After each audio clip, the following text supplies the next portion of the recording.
भारताची सर्वात मोठी आय-टी कंपनी टी-सी-एसने क्वार्टर वन फायनान्शियल 27चे निकाल जाहीर केले आहेत. कंपनीचा नफा वाढला, महसूलही वाढला आणि त्यासोबत कंपनीने डिव्हिडंड देखील जाहीर करण्यात आला आहे. पण या निकालामध्ये गुंतवणूकदारासाठी सर्वात मोठा पॉझिटिव्ह मुद्दा कोणता आहे आणि उद्या टी-सी-एसच्या शेअर्सवर याचा काय परिणाम होऊ शकतो? चला सविस्तर जाणून घेऊया. तर नमस्कार मित्रांनो, बाजार तडकामध्ये आपल्या मनापासून स्वागत आहे. चला तर सुरुवात करूया आजच्या सर्वात मोठ्या क्वार्टर वन रिझल्टपासून. तर देशातील सर्वात मोठी IT company Tata consultancy services म्हणजे टी-सी-एसने आर्थिक वर्ष 2026-27च्या पहिल्या तिमाहीचे निकाल जाहीर केले आहेत. तर आधी महसुलाबद्दल बोलायचं झाले तर कंपनीचा क्वार्टर वन रेव्हेन्यू सुमारे 1.3% वाढून 73,843 कोटीवर पोहोचला आहे.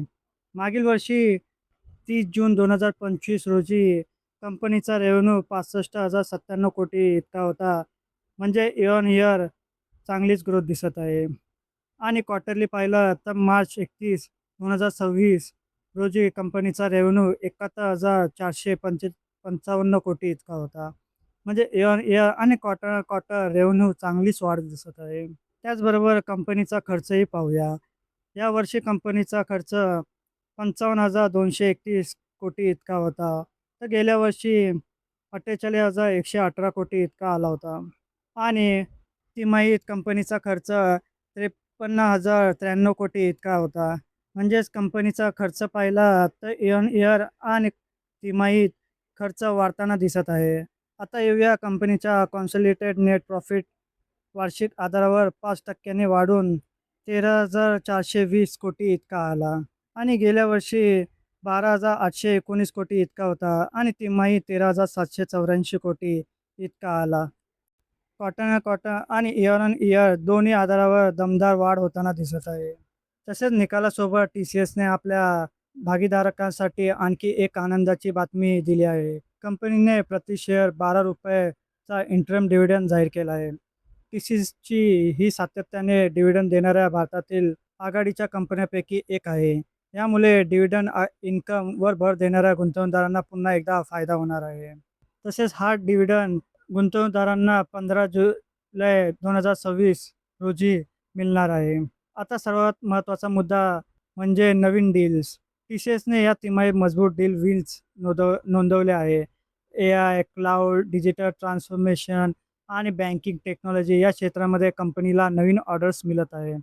यावरून पुढील काही तिमाहीसाठी कंपनीचा रेव्हेन्यू पाईपलाईन मजबूत असल्याचे संकेत मिळत आहेत. कंपनीच्या व्यवस्थापनाने सांगितले की जागतिक आर्थिक अनिश्चितता कायम असली तरी ग्राहकांच्या डिजिटल ट्रान्सफॉर्मेशनवर भर कायम आहे. आर्टिफिशियल इंटेलिजन्स आणि क्लाउड सर्व्हिसेस या भविष्यातील ग्रोथ ड्राईव्ह ठरणार असल्याचे कंपनीने स्पष्ट केले आहे.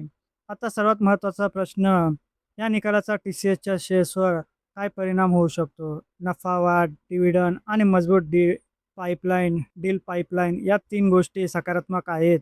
मात्र महसूल वाढ तुलनेने मर्यादित राहिल्यामुळे बाजाराची प्रतिक्रिया मॅनेजमेंट कमेंटरी आणि भविष्यातील गायडन्सवर अवलंबून राहू शकते. उद्याच्या ट्रेडिंग सेशनमध्ये टी-सी-एस आणि संपूर्ण आय-टी सेक्टरवर गुंतवणूकदाराचे विशेष लक्ष राहण्याची शक्यता आहे. टी-सी-एसचे निकाल केवळ कंपनीपुरती मर्यादित राहत नाहीत, तर याचा परिणाम इन्फोसिस, एच-सी-एल टेक, विप्रो, टेक महिंद्रा आणि एल-टी-आय माइंट्री यासारख्या इतर आय-टी कंपन्यांच्या शेअर्सवरही दिसू शकतो. कारण टी-सी-एसचे निकाल हे संपूर्ण आय-टी सेक्टरसाठी दिशादर्शक मानले जाते. तर कन्क्लुजन पाहिला तर मित्रांनो, एकंदरीत टी-सी-एसने स्थिर आणि मजबूत क्वार्टर वन निकाल सादर केले आहे. नफा वाढला आहे, डिव्हिडंड जाहीर केला, डिजिटल आणि ए-आय व्यवसायात नवीन संधी निर्माण केली. मात्र आगामी तिमाहीतील महसूल वाढ आणि जागतिक आय-टी मागणीवर गुंतवणूकदारांचे लक्ष कायम राहणार आहे. तर मित्रांनो, तुम्हाला टी-सी-एसचे क्वार्टर वन रिझल्ट कसे वाटले? उद्याच्या बाजारात टी-सी-एसचा शेअर वाढेल की नफा वसुली पाहायला मिळेल? तुमचं मत कमेंटमध्ये सांगा. व्हिडिओ आवडला असेल तर लाईक करा, शेअर करा आणि बाजार तडका चॅनलला सबस्क्राईब करायला विसरू नका. भेटूया पुढच्या व्हिडिओमध्ये. धन्यवाद.